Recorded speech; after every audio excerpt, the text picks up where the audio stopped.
Today in this video, I'm going to give you an insider's perspective on Bend. I've lived here for almost 7 years now, and I'm going to give you 9 things that you need to know about Bend before you consider moving here.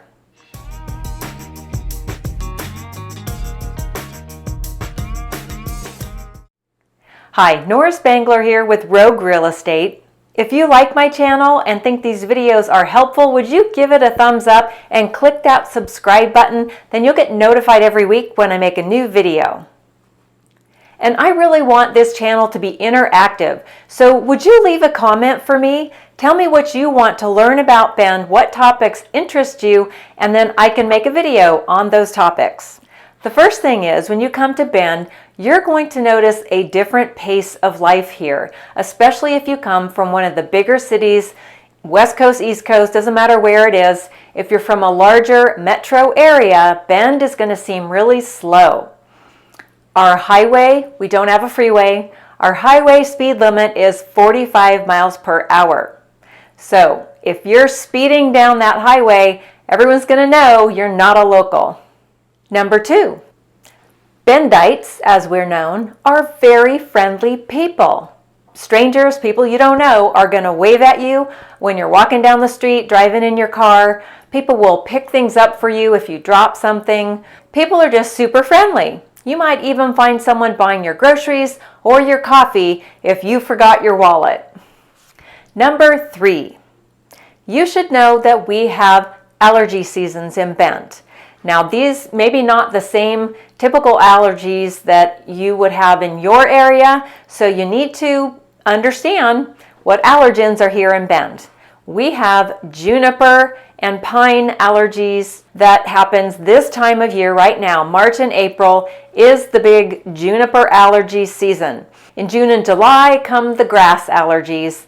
August and September are rabbit and sagebrush allergies. Just so you know. Are you thinking about a move to Bend? Why don't you click the link below and grab my relocation guide. Number 4 is fire season. Yes, unfortunately, we live in an area that has great natural beauty, lots of trees, but that means a lot of fuel for fires, and we are surrounded by forests, so yes, we do have wildfire season every year. I'm putting a link down below to a really great video. It's actually on YouTube, and it was made by our retired fire chief, and it totally explains the history of fires in Central Oregon. Number 5, our neighborhoods in Bend may not quite be up to snuff compared to your big city neighborhoods. Just be aware, Bend is not perfect. Bend is not some idyllic place with perfect neighborhoods and all the streets are smooth and without potholes. And now we have some really big potholes.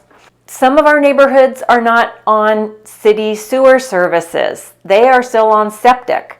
So we do have some gravel roads. Not everything is paved. Some of the outlying areas do have gravel roads. Deschutes River Woods is one of those areas. Another thing is, people ask me, well, can I get natural gas service to this house we're looking at? Because gosh, it has an electric stove and I don't like electric stoves. Well, not always. Some areas have natural gas service in the streets, some do not. So that's just something you have to consider when you're looking at homes. Number 6, safety. Is Bend safe? I can tell you that after living in Seattle and working in downtown Seattle, where I felt very unsafe much of the time, Bend is very safe in my opinion.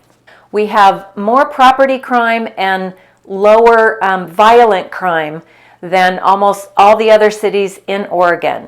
If you want to be safe, you want to keep your valuables safe, then you are going to have to lock your car, lock your house, and just keep an eye on things. A lot of people have the Ring doorbell. It's just something that we all have to do today, no matter what size town we live in. Number 7, is Bend a good place to retire? Are there things for us to do? I was recently asked that question by a couple from Seattle, considering a move to Bend. Yes, there are plenty of things to do. all kinds of outdoor activities. And while we do have sometimes severe winter weather, most of the time even our winters are fairly mild, especially comparing them to back east. You can still get out in it. It's very dry and temperatures are reasonable if you just dress properly. Theater, art, downtown events, music, beer festivals, really the list is endless. Concerts, can't forget concerts. So there is always an abundance of things to do in Bend for people of all ages.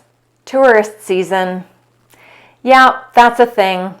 I mean, with COVID, it's been much less than normal, but I think pretty soon we're going to be back to normal, which means that in the summertime, sometimes I can't go to my favorite restaurant, or I don't want to wait as long as I would have to because there's so many tourists here for all the beer festivals and concerts and just everything going on, races, athletic events, that it's just a bit crowded. And yes, there, might be some traffic backups, but that's just a little tiny price to pay for living in this beautiful place.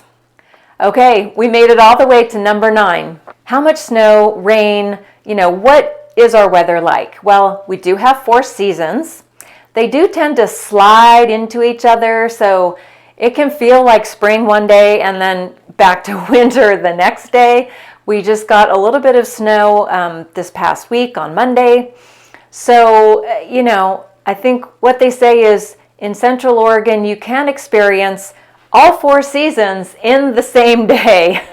So if you're thinking about a move, why don't you visit Bend, visit in the winter and the summer if you can. And hey, look me up. I would be happy to help you get to know different areas and find out what our real estate market is like. So that's it for this week. I will see you again next week.